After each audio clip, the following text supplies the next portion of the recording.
Today on In the Woodyard, we're going to talk about the 3 most critical or important things you need to start a firewood business, or just cut firewood for yourself. Here we go. So now there's a lot of people that watch my channel and they think, oh, Chris is lucky. He's got this big Easton made 22 MB firewood processor. He can make, you know, all the wood known to man if he wants. Well, it didn't just happen overnight. It took a lot of time.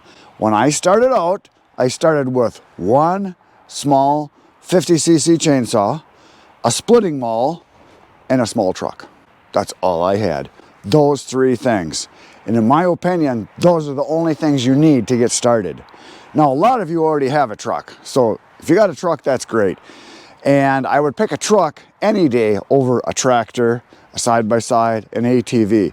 Because with the truck, not only can you drive to the woods or to locations or to friends or neighbors or people that you know that have dead, dying, down trees that they'll give you for free. You can load it up, you can take it home, or you can go deliver the wood. Because the truck will allow you the ability to load up a bunch of wood, a third of a cord, however much you can get into it, half of a full cord into your truck if you stack it, and take it and put it in your storage area, storage place, wherever that is, whether it's on your property, someone else's property. It allows you to move the wood. And it also allows you to deliver the wood to people if you're going to sell it. But if you're just cutting for yourself, the truck allows you to go get the wood, to bring it back to wherever it is that you're going to stack it, pile it, put it, place it. It allows you the ability to move wood. An ATV, it's kind of pretty much on your own property. A side-by-side, pretty much on your own property, unless you got a trailer to haul it to go get it. But then you're hauling it with a truck, so truck comes first. If you got a tractor, that's great too, but how are you going to get the tractor to your location where you're going to get the wood? Unless you're in your own woods. And then again, there with a tractor, you got to have something to put it in to move it. So you're going to need a trailer of some sort. Trucks have built-in trailers. It's a box in the back of the truck. That's a pretty cool thing they did there years ago. Truck is number 1. So, assuming you've got a truck, the next thing you need is a chainsaw. You do not need to have the world's fastest, biggest, baddest, meanest, screamingest, loudest chainsaw. All you need is a chainsaw to cut wood. And if that's a little 40cc saw, or if it's a 50cc saw that you picked up used for a couple $100, that's all you need to start with. A couple $100 chainsaw will cut wood. And that's a good place to start. That's where I started. The next thing you're going to need is some way to split the wood. That means a splitting maul or a splitting axe. That's it. That's all you need. So if you've already got a truck, which most of you I assume would have a truck, or if you've got a vehicle, say you got a SUV or a van or something, you can put a hitch on it, or if you got a hitch on it, you could have a small trailer that you could pull around to move wood to if you had to. So there's all kinds of ways to get started with firewood, whether you're cutting for yourself or cutting to sell. I myself, the first year, started with just my pickup truck, a chainsaw. I had a 455 Rancher, and a splitting maul. I split all my wood by hand. I did about 40 face cords, which would equal to be about 13 full cords is what I did by hand with my little chainsaw and a splitting maul. And my truck, that's all I had. And I had that wood, and I wasn't planning on selling it, but I had quite a bit more than I would normally use. And my wife said, what are you going to do with all that wood? I said, well, maybe I'll sell some. So I put an ad on Craigslist, and in 2 weeks it was gone. Just like that. So then I got the idea, maybe I could do more next year. So the next year I cut a lot more. I did 80 face cords, or what would be in full cords, 26, 27 full cords, something like that. And I did all of that with a maul splitting it, which was nuts. It was way too much to do. But I like the exercise. So then my dad says to me, hey, if you're selling wood, you need to get a splitter. And I'm like, well, I like the exercise. He says, no, you need a splitter. I said, well, I really don't want to spend money on a splitter if I'm not going to keep doing this, because I don't burn that much wood myself that I would need to have a splitter to spend, $1,000 on a box store splitter. And so my dad insisted. He said, I'm buying you a splitter. I said, okay. And he said, when you make the money, just pay me back. Because I really didn't want to spend the money on it. Because at the time I was raising kids going to school, going to college. My kids went to private school, so I didn't have a lot of extra money to spend because I wanted to keep doing my investments for retirement. So I just didn't want to spend money on something like a splitter, because I was thinking, like, why would I need that? I physically can split wood and I enjoy it. Well, I got the box store splitter, the first Glacier, and it changed everything. I went from doing 80 face cords a year to 120.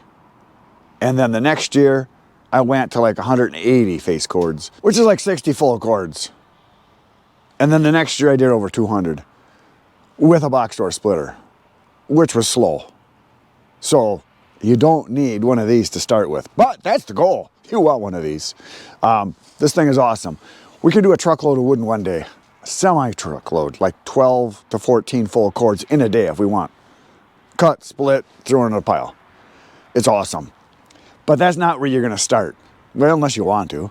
But why would you go borrow thousands, tens of thousands, hundreds of thousands of dollars to sell a little bit of wood, which is what some guys do, and then they go bankrupt and they wonder why they have problems. Well, like I said, start small, start with your pickup, an axe, maybe get a used splitter, and a decent enough chainsaw that you can cut wood.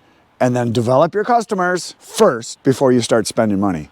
Develop your customers, reinvest it in buying more product, split more wood, have more wood, sell more wood, make more money.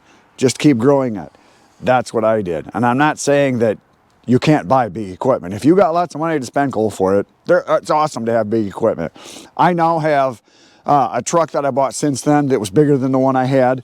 I bought a trailer. I bought a splitter. I bought more chainsaws. I bought all kinds of stuff because I kept reinvesting the money into it. But to start with, all you need is 3 things. What we have here are the essentials. I've got a Fiskars X27 splitting maul. You can get these for about 60 bucks. If you've got an old splitting maul laying around, you could use that. I'd recommend spending 50, 60 bucks. This is faster, easier, and I can split longer with this than any splitting maul I've ever used. So I recommend one of these to start with. And this is one of Bert's old saws. This is an old Husqvarna 51, 50cc saw, I think, if I remember right. It's an old one. Probably worth 150, 200 bucks maybe as is. It runs and everything. It's dirty because it's been laying in the barn. I brought this out just to show you. You don't need a brand new big huge saw. This is about the saw that I started with. I had a 455 Rancher, about the same size saw. This is an older model than what I had. And something like this is all you need to start with. But if you've got a few dollars to spend and you want to get something better, I recommend a 70cc saw. You're going to be able to produce a lot more wood a lot faster. So I would jump up, but you don't have to. This would work. One of my first saws I ever had that I personally owned was a Poulan. I used some of my dad's saws when I was younger. He had some, 1010 McCullochs. He had some John Shreds. He had some other stuff that I used over the years. And they're great saws. They work just fine. But when I bought my first saw myself, when I was cutting my own wood when I bought my first house, I had a little Poulan. Wild thing. And I cut a lot of wood with that saw. And then my brother says, "Why are you using that little dinky toy?" He says, "Get something real. Get a real saw."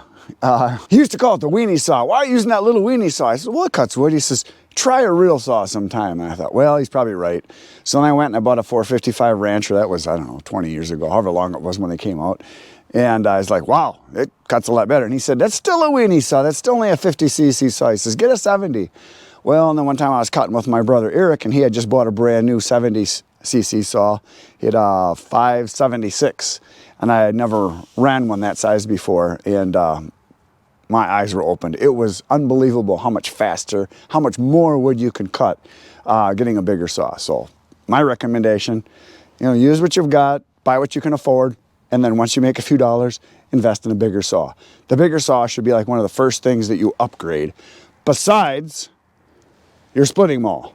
As soon as you can get some money set aside, buy yourself a used hydraulic splitter. That will save you a ton of time. You'll be able to produce a lot more wood a lot faster. And then the next upgrade from there is to get a faster splitter. I upgraded eventually after having a couple of real slow Glacier splitters, the box door models that I had, which I split a lot of wood with them, hundreds of cords. I upgraded to my Easton Made Ultra. I'm able to produce wood 3 times as fast with that as I could with my my box door splitters. So speed is everything, speed and power. But you can't just jump right into it right away. If you really want to build a business from the ground up, if you don't have a lot of extra money to spend, or if you just want to produce more wood for yourself faster, start small, build yourself up from there, save some money, and then upgrade. Now, the number 4 thing, which I mentioned, there's 3 things. You needed the truck, you need the chainsaw, and you need a way to split it, whether it's a splitting maul, or if you buy a used hydraulic splitter or even a new one, whatever you can afford. But those are the first three. The very next thing you should get is a trailer. A trailer allowed me to deliver more wood, to haul more wood, to get more wood, to make my trips to the woods, to my buddy's land that had a lot of dead trees. Instead of just hauling a third of a cord or a half of a full cord at a time in my truck, which is about all you could fit, it allowed me to bring home a full cord. It changed a lot. Now, the first trailer I had was a buddy of mine that had a 5x8 utility trailer that tipped. He had it for his ATV, and he wasn't using it. And I said, hey, can I borrow your trailer? He says, yeah, but it needs some work. I said, well, because I hadn't really looked at it. He said, yeah, the floor's rotting out. I said, well, if you let me borrow it so I can haul wood, is it all right if I replace the boards and redo it? He said, go for it. So I cut all the other boards that were in there off. It was made of plywood, the decking and the walls and everything on it, the side walls. I cut it all off because they were all rusted on nuts. Put all new green treat in it, fixed it all up, rewired the trailer, greased the axles. I put 2 new tires on it because the tires are pretty much wore off. So I stuck all together maybe, if I remember right, maybe $300-400 into it for everything that I did. And it was like a new trailer when I got done. And he was like, holy smokes. He said, I'm going to want that back. I said, well, you said I could use it for it. He says, yeah. He says, just go ahead and use it. He said, if I need it, I'll let you know. So I used that for 2 years. And the first 2 years that I used that trailer, I delivered hundreds of cords of wood with it. I can only do 2 face cords or 2/3 of a cord at a time. That's all it would fit stacked.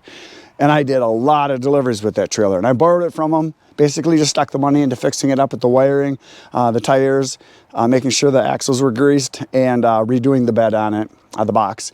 And so now he's got it back. And he doesn't even hardly ever use it, but he's got it back because I bought trailers since then. But that was the number 4 thing. So after you get your chainsaw, assuming you got a truck and you got your splitting maul if you're going to be splitting with it, or if you get a hydraulic splitter, the next thing is a trailer. Hopefully that helped you a little bit. For you guys that are just starting out, maybe you will think twice now that, maybe I could make a few extra bucks. Or, hey, maybe I could cut a whole bunch of wood and I could save on my heating bill. Go for it. That's all I got for today, folks. Thanks for watching. Come on back tomorrow, 5:30 a.m. I have another video for you. Between now and then, go watch all the videos on my channel. There's 1,300.